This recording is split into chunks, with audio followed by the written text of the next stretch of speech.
Salam sejahtera Malaysia, terima kasih kerana menonton video-video dalam channel ini. Sebelum kita mula, jangan lupa untuk tekan tombol subscribe, share, like dan komen. Let's go! Salam sejahtera dan salam perpaduan berita seterusnya. MP PKR ucap tahniah, Dr. Mahathir kini Ketua Umum PN. Ahli Parlimen Petaling Jaya Lee Chian Chung secara sinis mengucapkan tahniah kepada bekas Perdana Menteri Dr. Mahathir Mohamad berhubung kepimpinannya dalam Perikatan Nasional PN. Tahniah kepada Mahathir kerana beliau telah pun menjadi Ketua Umum kepada PN. Presiden PAS Abdul Hadi Awang menandatangani proklamasi Orang Melayu bersama Mahathir. Kini Faizal, timbalan Presiden Bersatu Ahmad Faizal Azumu sebagai pimpinan Kanan Bersatu pula mendukung kenyataan beliau. Jelas bahawa pengaruh PAS dan Bersatu dilihat makin merosot sehingga perlu bergantung kepada kekuatan Mahathir, katanya dalam satu kenyataan hari ini. Pemimpin PKR itu mengulas tindakan beberapa pemimpin PAS menandatangani proklamasi Orang Melayu yang digerakkan Mahathir. Mahathir dan Anwar kini kembali bertelaga berhubung dakwaan isu aset walaupun saman dikemukakan masih belum selesai di mahkamah. Mahathir meminta Anwar mengisytiharkan hartanya ketika berkhidmat sebagai timbalan Perdana Menteri dari 1993 hingga 1998 dengan mendakwa Anwar adalah antara pemimpin terdahulu yang dituduh kronisme. Gesaan itu dilontarkan selepas Anwar mengulangi gesaannya kepada Mahathir supaya mendedahkan berapa kekayaan kroni ahli keluarga dan keluarganya yang kini menjadi subjek saman fitnah RM150 juta oleh bekas pengurusi Bersatu itu.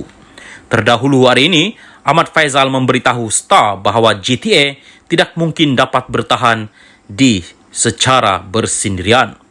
Katanya Mahathir mungkin berpengaruh tetapi gabungan itu tidak seperti PN. Dengan jumlah parti Melayu sekarang adalah lumrah pengundi Melayu menuntut satu kuasa yang menyatukan semua parti Melayu. GTA adalah seperti cawan kecil. Anda tidak boleh menuangkan segala-galanya daripada cawan besar ke cawan kecil, katanya sebelum meminta GTA menyokong PN tanpa syarat.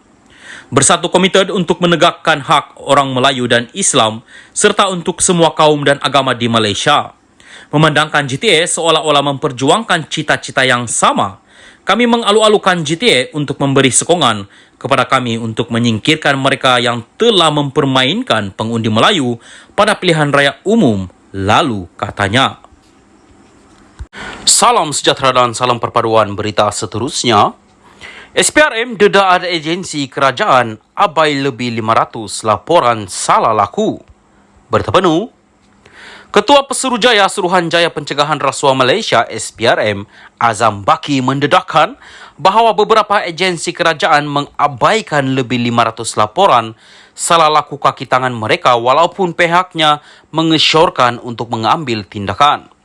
Dalam temu bual dengan NST, Azam berkata sudah menjadi amalan lazim ketua jabatan dimaklumkan dahulu tentang kesalahan orang bawahan mereka. Azam juga mendedahkan bahawa beberapa laporan itu bertarik lebih sedekad lalu.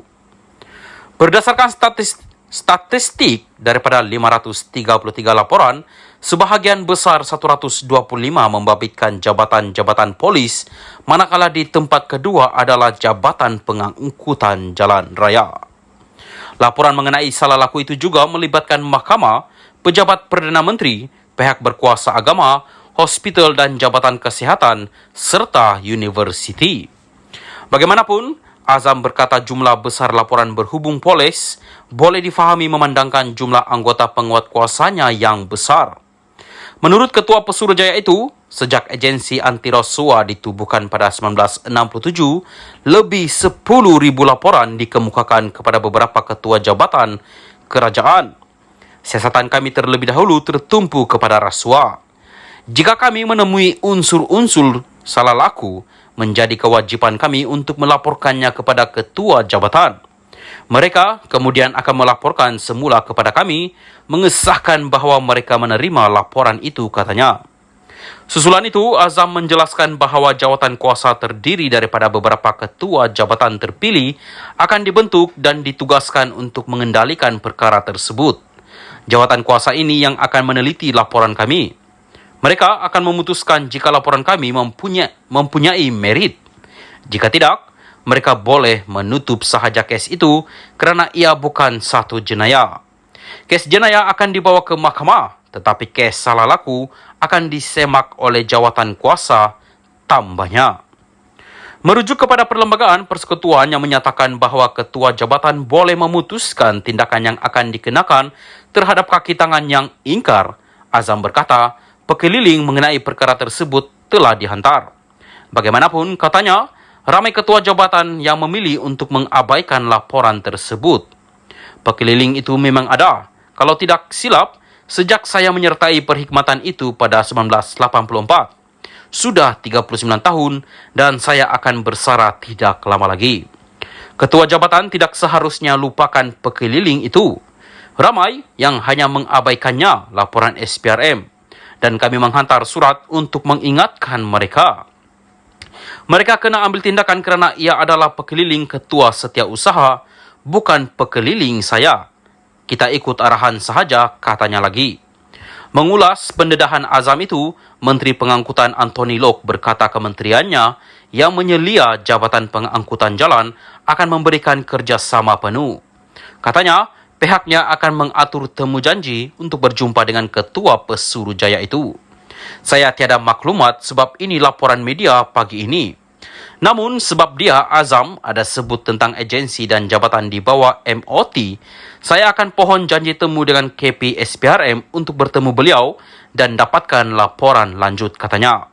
Lok berkata pertemuan dengan Azam adalah langkah awal sebelum sebarang tindakan diambil bagi berlaku adil terhadap mana-mana pegawai atau kaki tangan yang mungkin terlibat selain tidak menunding jari serta-merta tanpa bukti kuku.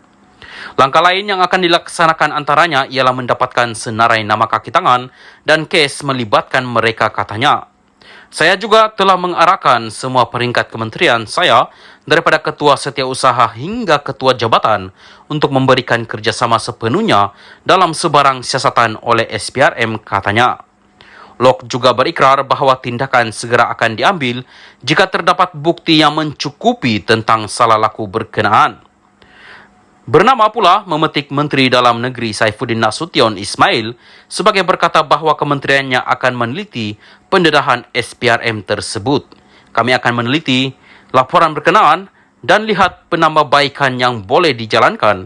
Kita tidak harus mempunyai sindrom penafian terhadap laporan itu dan ia juga tidak harus merentap moral PDRM, katanya. Saifuddin berkata masih terdapat ruang untuk penambahbaikan dalam usaha meningkatkan integriti pasukan keselamatan terbesar negara itu dan PDRM harus menjadi institusi yang diyakini rakyat. Sekian berita Salam Malaysia Madani.